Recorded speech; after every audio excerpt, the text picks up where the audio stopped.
우리는 갖지 못한 데서 오는 괴로움에서 벗어나야 한다. 사람은 자기가 갖지 못한 것을 보면 저것이 내 것이라면 얼마나 좋을까 하고 생각하게 된다. 그것이 바로 우리의 갖지 못한 데서 오는 괴로움, 즉 소유욕이다. 우리는 그 괴로움에서 벗어나기 위해 이것이 내 것이 아니라면 이라는 의문을 품어볼 필요가 있다. 그러니까 현재 갖고 있는 소유물을 상실한 것으로 간주해보라. 남의 좋은 집을 보고 나도 저런 집에서 살았으면 하고 생각하는 것이 아니라 먼저 내가 이런 집도 없다면 어디서 살았을까? 이런 집에서 사는 것은 정말 고마운 일이다 라고 상실을 가정해 보라는 것이다. 그 순간 내가 지금 살고 있는 초라한 집이 더욱 소중하게 느껴질 것이다. 다시 말하면 나의 재산, 지금의 건강, 연인 혹은 친구, 가족 등 내 주위에서 나를 구성하고 있는 모든 것들에 대한 소유의 가치를 깨닫기 위해서는 그들이 없다면 어떻게 되었을까를 먼저 생각해야 한다. 지금의 이만큼의 재산이라도 없었다면 나는 어떻게 되었을까? 지금 내가 아파서 누워 있다면 그런 생각을 하면 지금의 나의 건강이 더욱 고맙게 느껴질 것이다. 나의 연인, 나의 친구가 없다면, 나의 가족이 없다면 그것은 상상할 수도 없을 만큼 불행한 일이 아니다. 그래야만 재산을 낭비하지 않고 건강을 더욱 돌보게 되고 연인과 친구를 더욱 잘 대해줄 수가 있지 않겠는가. 아무것도 말하지 말고 아무것도 믿지 말라. 어떤 사람의 흉악한 일면을 파악한 뒤에 그 사실을 잊어버리는 것은 마치 애써 모은 돈을 창밖에 내던지는 것과 다름없다. 누구나 남의 성격을 파악한 뒤에는 그 사람에 대한 경계의 의미로 기억해 두면 터무니없이 남을 믿거나 해서 입는 손해를 피할 수 있다. 사랑하지도 말고 미워하지도 말라. 이것이 지혜의 절반에 해당된다. 아무것도 말하지 말고 아무것도 믿지 말라. 그것이 지혜의 나머지 절반이다. 그러나 이런 명언을 지켜야 하고 또 살아야 한다는 이 세상이 얼마나 어처구니 없는가. 사소한 근심은 지금 행복하다는 증거이다. 어떤 사람이 세상에서 행복을 누리는가를 측정해 보려면 기쁨보다 괴로움이 얼마나 많은가를 따져봐야 한다. 괴로움의 내용이 작은 것일수록 그가 누리는 행복은 크기 때문이다. 아주 사소한 일 때문에 괴로워하는 것은 그가 지금 행복을 누리고 있다는 증거이다.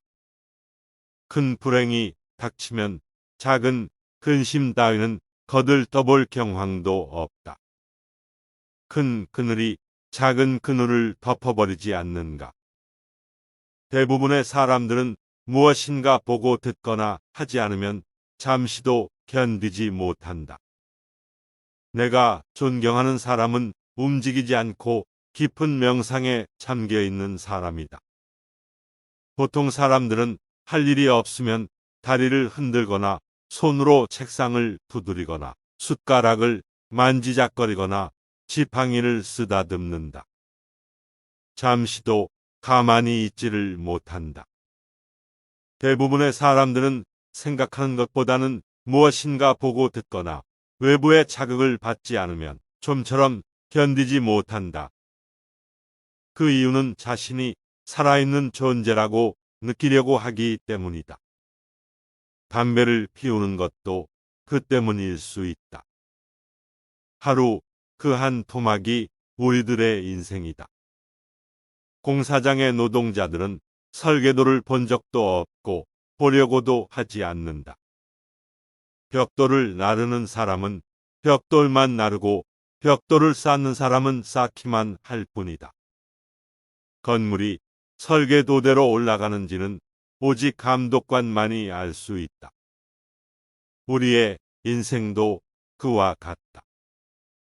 우리는 살아가면서 인생 전체의 설계도를 보면서 살아가지 않는다. 그저 하루하루 닥치는 일만 하면서 살고 있다. 그러나 자기 삶에 가치와 의미를 부여한 사람은 그 완성을 위해 일생을 설계도대로 살아야 하고, 그러기 위해서는 지식이 필요하다.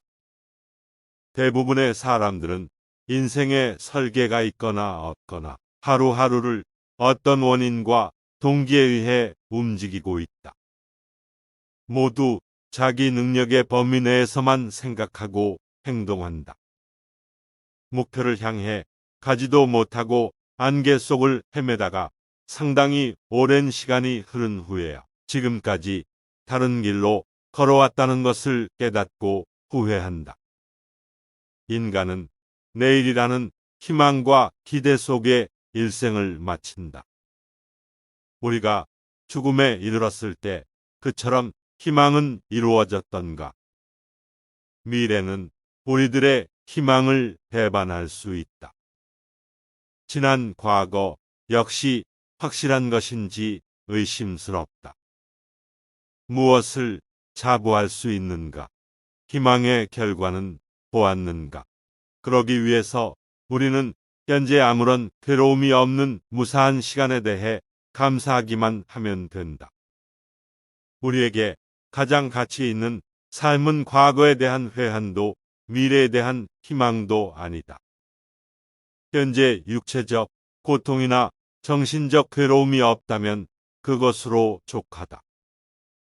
과거는 안타깝지만 망각의 손에 맡기고, 회한과 괴로움은 곧바로 없애라. 그리고 미래는 신의 손에 맡겨라.